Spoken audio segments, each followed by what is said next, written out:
అది దావిదన్న ద్వారా, మా నరసన్న ద్వారా, లేదా గుడికాల దేవదాస్ గారి ద్వారా, లేదా ఈ మిగతా తెలుగుదేశం మిత్రులు మా గురిజాల దేవరాజు ద్వారా, ఇట్లా తెలుగుదేశం మిత్రులు చాలా మంది మిత్రులు ఉన్నారు.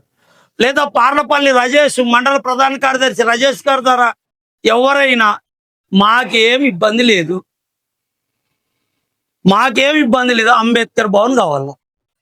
మేము మంచిగా మీకు పూల్లో పెట్టి ఇచ్చినాం, పూల్లో పెట్టి జీవోలు ఇచ్చినాం, పూల్లో పెట్టి మీకు మొత్తం ఓ పథకం రాసి పెట్టు, మీరు తీసుకొని పోయి ఓ పెద్ద ఆఫీసర్ల దగ్గర పెట్టి దాన్ని అట్లా ఇవ్వండి, అట్లా చెయ్యండి అని మీరు చెప్పగలిగితే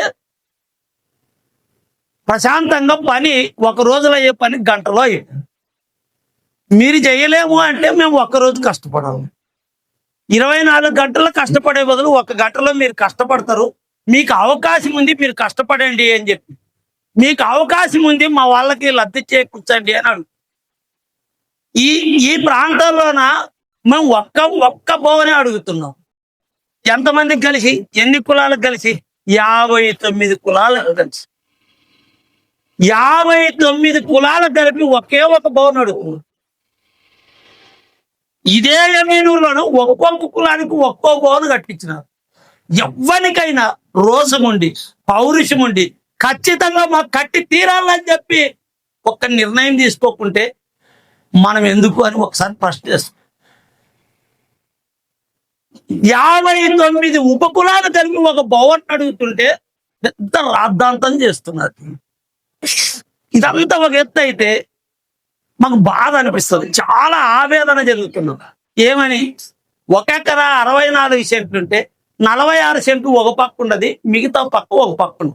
అది దావిదన్న గారికి కూడా తెలుసు, అది నరసన్న గారికి కూడా తెలుసు, చాలా మంది తెలుగుదేశం నాయకులకు తెలుసు. అది ఒక పాముతో ఒక మిగతా పొలం, ఇదంతా ఒకటి చదరం మాదిరిగా. దాన్ని ఇప్పుడు కబ్జా చేయాలని చెప్పి ఒక దుర్మార్గమైన ఆలోచన వచ్చేసింది. చాలా స్పష్టంగా చెప్తున్నా, భూమి తలకిందులైనా 600 అంబేద్కర్ భవన్ కేటాయించిన స్థలాన్ని ఎవడు కబ్జా చేయలేడు. చేస్తే ఊరుకుండేది లేదు అని చెప్పుకుంటారు. అట్లాంటి ఆలోచనే రాకూడదు. వస్తుందంటే మీరు ఎంత దుర్మార్గులు అని చెప్పి ఒకసారి మాకు బాధ అనిపిస్తుంది. ఎవరైనా వ్యక్తిగతంగా ఏమన్నా మాకు ఒక ఇల్లు కట్టి మనం ఎవరైనా కోరుకుంటున్నామా? 59 ఉపకులాలకు కలిపి ఒక పెద్ద బిల్డింగ్ కట్టండి, ఇట్లాంటి బిల్డింగ్ మాకి. అది ఎందుకు కట్టాలనుకుంటున్నాం? ఇప్పుడు దీని ఖర్చు అంతా 18,000, 20,000, 22,000. ఇదే మీటింగ్ మేము పెట్టుకుంటే అంబేద్కర్ భవన్లోన 5,000, 2,000 రూపాయలు. ఇదేమైనా తప్ప? తప్పు కానప్పుడు మీరెందుకు మా ప్రతిపాదనలు అంగీకరించలేకపోతున్నారు? నేను తెలుగుదేశము, వైసీపీ, కాంగ్రెస్, ఇంకోటి సంబంధం లేదు. అధికారంలో ఎవరుంటే వాళ్ళు చేయాల్సిన ధర్మం ఉందా లేదు? చేసే అవకాశం ఉన్నప్పుడు మీరు ఎందుకు చేయరు? చేసే అవకాశం ఉన్నప్పుడు చేయలేదంటే దళితుల పట్ల మీరు పక్షపాత వైఖరి అవలంబిస్తున్నారని చెప్పి భావించరా? ఎస్, ఖచ్చితంగా భావిస్తాము. 1961 నుంచి 71 మధ్యలోను పాకిస్తాన్కి భారతదేశానికి యుద్ధం పడితే, ఆ యుద్ధం పడినప్పుడు రక్షణ శాఖ మంత్రి ఉన్న బాబు జగజీవన్ రావు ఆ యుద్ధంలో గెలిచినందుకు గుర్తుగా అతని విగ్రహం పెట్టాలని. నువ్వు గెలవకుండా ఫోన్ చేస్తే భయపడినోడు నీకే విగ్రహాలు కావాలంటే మేము పాకిస్తాన్ మీద యుద్ధం చేసి గెలిచిన మా విగ్రహం ఎంచుకోవద్దు. ఎంత అసలు దుర్మార్గమైన సమాజము, నాయకులు, పాలకులు అనిపిస్తుంది.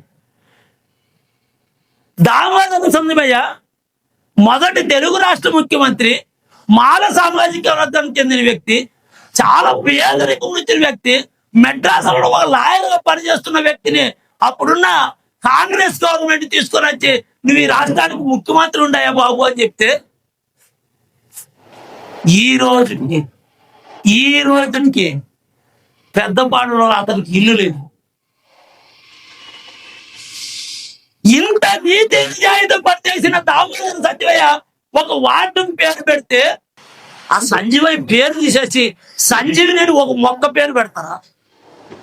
ఎంత కసి ఉంటుంది మీకు దళితుల పట్ల, ఎంత కసి ఉంటుంది మీకు దళితుల పట్ల. పేరు ఓన్లు ఉంటే సాధించలేని ఈ దుర్మార్గమైన సమాజాన్ని మనం ఇంకా భరించి మోసుకొని తిరుగుతామా వద్దా అని ఆలోచించు.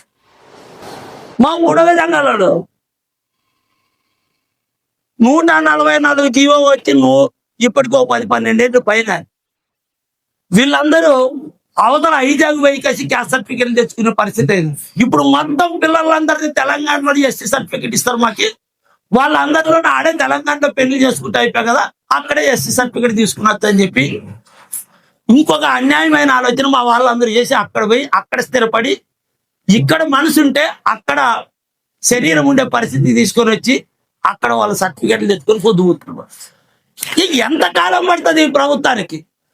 బుడవ సంఘాలు ఉండాలా లేదా తేల్చమని చెప్పి ఒక ఇచ్చిన ఒక ఆఫీసర్ ఇచ్చిన రిపోర్ట్ అది తప్పని చెప్పి చాలా సార్లు చెప్తే ముఖ్యమంత్రి కాదు ఈ రాష్ట్ర ముఖ్యమంత్రులు 3 సార్లు పార్లమెంట్కి తీర్మానాలు చేసి బుడగ జంగాల సమస్య తేల్చండి 3 సార్లు పంపితే వాళ్ళు తేల్చుకుంటే మీరేం చేస్తున్నారు?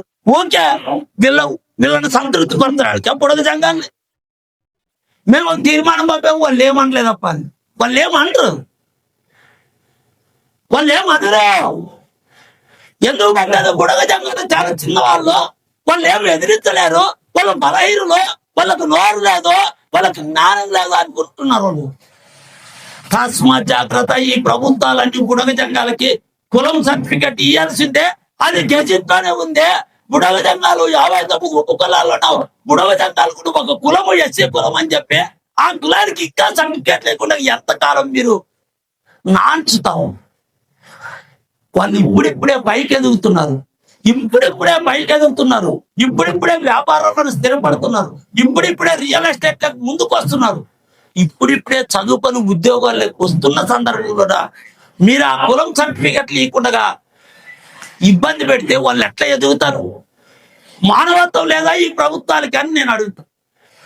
మానవత్వం లేదా ఈ ప్రభుత్వాలకు అడుగుతున్న బుడగ జంగాల పట్ల ఇదే విచారం. ఖచ్చితంగా బుడగ జంగాల సమస్యను పరిష్కరించాల్సిందే. పరిష్కరించకపోతే తమ్ముడు చెప్పినట్టు ఢిల్లీకి పోవాల్సిందే. అది అవుతుందనా కాదనా ప్రయత్నం చేయడం అనేది ఒక మంచి పరిణామం. ఇంత చిన్న చిన్న అంశాలని మేము ప్లాన్ చేసుకొని మేము ఒక పక్క ఆలోచన చేస్తుంటే, లేదు మేము పెద్ద అంశాలను ప్లాన్ చేసుకొని మేము ఒక పక్క ఆలోచిస్తుంటే మిగతా మిత్రులందరూ అవహేళన చేసి మాట్లాడే ఒక దుర్మార్గమైన పరిస్థితి మాకు కనపడుతుంది. బాధ అనిపిస్తుంది. అందుకోసం మిత్రులారా, మిమ్మల్ని అందరినీ ఒక్కసారి పలకరిద్దాం. ఏప్రిల్ 14ను పలకరించామా, మరి సెప్టెంబర్లో ఒకరోజు పలకరించి ఈ సమస్యలు ఉన్నాయి, వీటికి మీరు మద్దతు ఇవ్వండి. భవిష్యత్తులో జరగబోయేదా ఈ మద్దతుకి మీరందరూ మాకు తోడుపాటు ఇవ్వండి. మేము వాస్తవాలే మాట్లాడుతున్నాం. మేము నిజాయితీగా మీ పట్ల పనిచేస్తున్నాం. మేము నిజాయితీగా దళితుల అంశాల మీద పనిచేస్తున్నాం. మీకోసం ఎక్కడ చిన్న మీరు సార్ అంటే ఫోన్ ఎత్తి మీ సమస్యల మీద పనిచేయడానికి మేము సిద్ధంగా ఉన్నాం. ఆ రకంగా భవన్ని సాధించుకోవాలా, భవన్ని ఆ స్థలాన్ని కబ్జా చేయడానికి ప్లాన్ చేస్తున్నారు. దాన్ని మనం అందరం కాపాడుకునేలా, అట్లా కాపాడుకునే ప్రయత్నంలోన కొన్ని ఇబ్బందులు వచ్చే మాట వాస్తవం. ఇప్పటికే వస్తున్నాయి. చాలా మందిని ఈ మీటింగ్కి రావద్దని చెప్పి కుర్నీ కళ్యాణ మండపంలో జరిగే మీటింగ్కి మీరు ఎవరు పోవద్దని చెప్పి హుకుం చాలా మంది జారీ చేసింది. అయినా దాదాపు 500 మంది చిల్లర ఈ మీటింగ్ వచ్చి జయప్రదం చేసినారు. అంటే సమస్య వ్యక్తుల కంటే సమస్య మీద మీకు ఎంత గౌరవం ఉండదు. న్యాయమైన డిమాండ్ ఇది, న్యాయమైన సమస్య ఇదే, వాళ్ళు మాట్లాడుతున్నది న్యాయమైనదే. కాబట్టి ఆ మీటింగ్ వెళ్ళాలని చెప్పి మీరు అందరూ తినందుకు ప్రత్యేకంగా మీకు ధన్యవాదాలు. ఇన్ని అడ్డంకులు సృష్టించి మేము చాలా స్పష్టంగా చెప్తాం.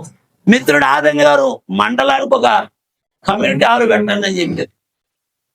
గతంలో ఎవడాడుకున్నా ఒక బిల్డింగ్ కట్టించి పెట్టారు. నడిగొండ రాయి లేకుండా రాయిని పెట్టి శివలింగాన్ని మేము ఇప్పుడు అడుగుతున్నాం. మండలానికి ఒకటి ఈ జిల్లాలోనే అత్యధిక దళితులు ఉండే జనాభా నందవరం మండలం. నందవరం మండలం ఒక భవనం నిర్మించండి, ఒక అంబేద్కర్ పెట్టి ఒక విగ్రహం పెట్టండి. ఎంత స్థలం ఉన్నది మార్కెట్లో. ఏం దౌర్జన్యమా? మా పర్మిషన్ కోసం అడిగి అలసిపోయి ఆ విగ్రహం రాదులని చెప్పి నిరాశలేకపోయే పరిస్థితిని మీరు తీసుకొస్తున్నారు. ఒక్కోరికి ఒక న్యాయమా? మావి ఓట్లు కాదా? మా స్థలం 8 ఏళ్ళు వచ్చి ఒక్కడైనా మా స్థలానికి కంచేస్తున్నారా? ఆ స్థలంలో మట్టి ధరించి దాన్ని అభివృద్ధి చేస్తున్నారా? ఏమి వివక్షత? ఇదేమి వివక్షత? ఇది న్యాయం కాదు. ఏ పార్టీ అయినా న్యాయం కాదు, ఏ నాయకుడైనా న్యాయం కాదు. మాకు ఖచ్చితంగా మా దాన్ని కూడా అభివృద్ధి చేయాల్సిందే, మాకు భవన్ ఇవ్వాల్సిందే. అది 50 లక్షలు ప్రతిపాదించిన భవన్ కాదు. ఎందుకు 50 లక్షలు? 50 లక్షలతో కడితే భవన్ ఎంత అవుతుంది? 200 మంది కూర్చోవచ్చు. 2 కోట్ల మందితో 2 కోట్ల రూపాయలతో కడితే అది 1000 మంది కూర్చోడానికి అవకాశం ఉంటుందని చెప్పి 2 కోట్ల మంది 2 కోట్ల రూపాయలతో భవన్ కట్టండి అని. మీరు చెప్పినా చెప్పపోయినా 50 లక్షలతో గ్రాంట్ వస్తుంది. ఎవరన్నా అడ్డు కట్టేస్తే ఏంటంటే అది నిలబడదు. 2 కోట్లను ఎందుకు అడుగుతున్నామంటే ఒక 1000 మంది అట్టాటాకి కూర్చుంటున్నారు అక్కడ. ఓ పెళ్లి కొడుకు ఒక రూమ్ ఉంటది, పెళ్లి కూతురుకు ఒక రూమ్ ఉంటది, ఒక పెద్ద హాల్ ఉంటది, దాంట్లో గ్రౌండ్ ఉంటది. ఇది ఒక్కత అన్నిట్లకు అవకాశం ఉంటది అని చెప్పి 2 కోట్లతోటి ఇవ్వండి అని చెప్పి చీఫ్ ఇంజనీర్ తోటి, సూపరింటెండెంట్ ఆఫ్ చీఫ్ ఇంజనీర్ తోటి కలిసి మాట్లాడితే అతను చాలా, మీరందరూ ఇట్లే మాట్లాడేది, మీరేం చేయలేరు అని అంటే మీకు సన్మానం చేస్తాం సార్, మాకు చిన్న అవకాశం ఇచ్చినందుకు అంటే, ఏ సన్మానం వద్దు ఏమొద్దు, నువ్వు బిల్డింగ్ సాధించుకోనరా అప్పుడు నేను సన్మానం చేస్తాను. ఆయన ఆధార్ నుండి లేదు సార్, మీరు మాకు చిన్న అవకాశం ఇచ్చినట్టు మీకు సన్మానం చేస్తామని. జిల్లా స్థాయి అధికారులు, రాష్ట్ర స్థాయి అధికారులు మన పట్ల సానుకూలంగా ఉన్నప్పటికీ మన వాళ్ళు దాని పట్ల అజ్ఞానంతో అనర్థాలు తెచ్చే పరిస్థితి తీసుకొస్తున్నారు. మాకైతే ఏమి ఇబ్బంది లేదు, ఏ నాయకుడినైనా కలవడానికి మాకేమి ఇబ్బంది లేదు. మేమేం వేసేది అనుకోము, మా ఇంటికి మా ఇల్లు కట్టాలనుకోవడం లేదు, లేదా మా పక్కన గుడి కట్టాలనుకోవడం లేదు. మా గుడి అంటే గుర్తుకొస్తుంది. ఎలక్షన్ వస్తే ఒక్కొక్క గుడికి 20 లక్షలు, 10 లక్షలు, 5 లక్షలు, 3 లక్షలు ఇస్తాం. మా భవన్కి ఇవ్వండి, మొత్తం మాకు తీర్మానం చేస్తాం. దళితులందరూ ఈ మొత్తం ఈ నియోజకవర్గంలో దళితులందరూ ఒక్కడు కూడా 1 రూపాయి తీసుకోడు. ఎవరైనా ఎమ్మెల్యే 2 కోట్లు ఇస్తే అందరు కోట్లు ఒకరికే వేస్తాం. ఇస్తారా? మేము గ్రామాన్ని తిరిగి దళితులందరినీ ఐక్యమత్యం చేసుకొని ఒక్క వాటికి వేస్తాం. 2 కోట్లు మా భవన్ కట్టిస్తారు. ఎవడైనా ఆ పని ఎవడు చేయడు. లేదా భవన్ మాకు అప్పచెప్పండి, మా కమిటీకి అప్పచెప్పండి, ఆ భవన్ని సముద్రం తిరిగేటప్పుడు మేము భవన్ కట్టి తీరుతాం. ఈ రకమైన ఆలోచన పాలకుల్లో కానీ ఇతరుల్లో కానీ ఉండరాదని చెప్పి ఆ భవన్ కట్టి తీరాల్సిందే. ఆ రకమైన ఆలోచన పాలకుల్లో ఉండాలని చెప్పి మాకు ఎవరికి వ్యతిరేకం కాదు. మాకు అవసరం లేదు. నేను చాలా స్పష్టంగా చెప్తున్నాం. అంబేద్కర్ భవన్ ని నిర్మించేదానికి ప్రయత్నం చేయండి మీ వంతుగా. బాబు జగజ్జీవన్ రావు విగ్రహాన్ని పెట్టండి, దామోదర్ సంజయ్ బోర్డుని పెట్టండి. మా బుడగ జంగాలకు సంబంధించి ఢిల్లీకి తీసుకెళ్ళివ్వండి. మా బుడగ జంగాలు ఢిల్లీకి తీసుకెళ్ళివ్వండి. మీ ప్రభుత్వం ఉండదు, బీజేపీ ప్రభుత్వం ఉండదు కదా. బీజేపీ నాయకులతో మాట్లాడి బుడగ జంగాలు చాలా అన్యాయానికి గురవుతున్నారు, వీళ్ళ సమస్యను పరిష్కరిస్తానని చెప్పండి. ఓ పెద్ద పూలమాలతో మిమ్మల్ని సత్కరిస్తాం, లేదా 10,000 మందితో మీకు పెద్ద బహిరంగ సభ. మీకు అవకాశం ఉంది కదా, ఇప్పుడు ఈ రకమైన ఆలోచన చేయండి. మీరు ఇప్పుడు ఏది పడితే అది పట్టిందల్లా బంగారం అని చెప్పి భావన ఉంది కదా, మీరు ఆ రకమైన ఆలోచన చేయండి. మా బుడజంగాలను ఎందుకు అన్యాయం చేస్తాం? అందుకోసం మిత్రులారా, మనం ఏది గొంతెమ్మ కోరికలు కోవడం లేదు. మనం ఒకటి అడుగుతున్నామంటే దాని వెనక అతని జ్ఞానాన్ని కావాలని అడుగుతున్నాం. బాబు జగజ్జీవన్ రావు విగ్రహం అడిగినా, అంబేద్కర్ భవన్ అడిగినా, లేదా దామోదర సంజయ్ విగ్రహం అడిగినా, వీళ్ళందరి జ్ఞానాన్ని మనం చూస్తే వచ్చేటట్టు ఉంటుందని చెప్పి ఉద్దేశంతో ఆ జ్ఞానం కోసమే వాళ్ళ భవనాలు పేర్లు పెట్టమని అడుగుతున్నాం తప్ప మనం ఇంకోటి ఇంకా ఈ దేశంలోన నిన్న కాకమన్నారు సుప్రీంకోర్టు జడ్జి జస్టిస్ గవాయ్ ఏమన్నాడు? ప్రపంచంలో భారత రాజ్యాంగం అతి గొప్పది, అతి విలువైనది అన్నాడు. ఎవరు రాసినాడు? ఇంత గొప్పదాన్ని ఇంత విలువైనది ఎవరు రాసినాడు? బిఆర్ అంబేద్కర్ రాయబట్టే అది ఈ రోజు నిలబడగలిగింది. మనం ఈ రోజు సుఖంగా ఉంటున్నామో, ఈ రోజు మనం భద్రంగా ఉంటున్నామో, ఈ రోజు నాలాంటాడు ఆదరణలాంటాడు మాట్లాడగలుగుతున్నాడు, ఎదురు తిరగలుగుతున్నాడు, ప్రశ్నించగలుగుతున్నాడు అంటే భారత రాజ్యాంగము.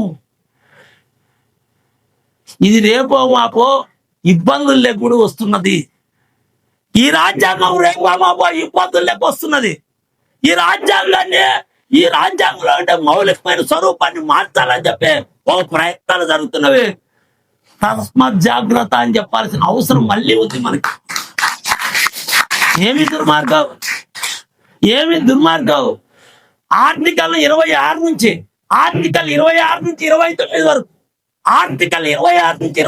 వరకు ఎవరికైనా ఎవడైనా ఏ మతాన్నైనా స్వీకరించవచ్చు, ఏ దేవుణ్ణైనా మొక్కచ్చు, ఏ మతాన్నైనా స్వీకరించవచ్చు, ఏ దేవుణ్ణైనా మొక్కచ్చు. చదువు రాదా? ఏమన్నా జ్ఞానం లేదా? కావలసి చేస్తున్నారా? మాదిగోడు, మాలోడు, ఎరకలోడు, డక్కలోడు, పుడక జంకలోడు, మాస్త్రీకోడు యేసుక్రీస్తుని మొక్కితే దౌర్జన్యాలు చేస్తారా? ఏం దుర్మార్గం, ఏమది అన్యాయం? రాజ్యాంగం చదవండి, బిఆర్ అంబేద్కర్ రాసిన రాజ్యాంగం చదవండి, చాలా స్పష్టంగా కనపడుతుంది. ఈ రకమైన ఆలోచనలు కాదు చేయాల్సింది. ఈ దేశాన్ని అభివృద్ధి పథంలో నడుపుకుని మేము కోరుకు. ఈ దేశంలో దళితులు బాగా ఇప్పటికీ ఇంకా చదువులు వెనకబడి ఉన్నారు. ఈ దేశంలో దళితులకి ఇప్పటికీ పని లేకుండా వలసలు పోయే పరిస్థితి కనపడుతుంది. ఈ దేశంలో పిల్లలకి చదువు రాకుండా ఇబ్బందులు పడుతున్నారు. వాటిని కలిగించమని చెప్తే వాడు నమ్మే దేవుణ్ణి, వాడు మొక్కే దేవుని మీద దాడి చేసే ప్రయత్నం చేస్తున్నాడు. వాడు ఎందుకు పంపుతున్నాడు యేసుక్రీస్తుని? కొత్తగా పెళ్లి కొడుకు పెళ్లి కూతురు పోతే గుడి ఆడుంటే ఈడ మొక్కల్లా. మరి మాలో ఆ దేవునికి ఇంత దూరం నుంచి అంటే మొక్కల్లా దగ్గర ఉన్న దేవుని మొక్కుదామని అంటే తప్పెవడు చేసిందే? మీరు కాదా? మీరు మమ్మల్ని అందరికీ దేవుడు దూరం చేసింది. మీరు మమ్మల్ని దేవుడికి దూరం చేసి ఈ రోజు దేవుడు పంపుతుంటారు. మొక్కితే నీకు సంతానం గుద్దుతాను నరుగుతానంటే ఇదెక్కడి న్యాయం? ఇదెక్కడి న్యాయం? మిత్రులారా, ప్రమాదంలో భారత రాజ్యాంగం ఉంది. రాజ్యాంగం అంటే పుస్తకం కాదు. రాజ్యాంగం అంటే మన బతుకులు, రాజ్యాంగం అంటే మన జీవితము, రాజ్యాంగం మొత్తం మన సంసారము. ఈ రాజ్యాంగం ప్రమాదంలో పోయిందంటే సహజంగానే మనం ప్రమాదం లేకపోతాము. కుట్రలు జరుగుతున్నాయి. ఈ కుట్రలను మీరు పసిగట్టకుండా మేముగా గొప్పలు అనుకుంటే ఎవరేం చేసేది లేదు, కానీ నష్టపోయేది భవిష్యత్ తరాలు. దీన్ని ఆలోచించాలని చెప్పి, దీన్ని అందరూ ఆలోచించాలని చెప్పి, దీన్ని చాలా సీరియస్ గా ఆలోచించాలని చెప్పి, మీరంతా ఆలోచించాలని చెప్పి, మనం రాజ్యాంగంనే కోల్పోతే, రాజ్యాంగంలో హక్కుల్నే మనం కోల్పోతే మనకి దింకే లేదు.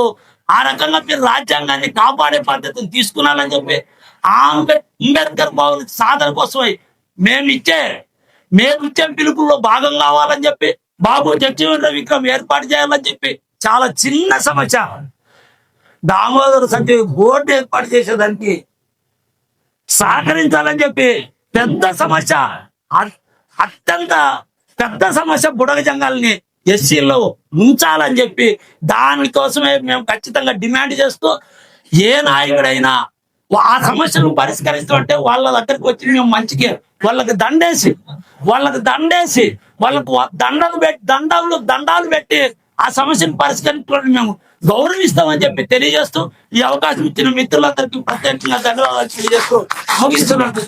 Thank you.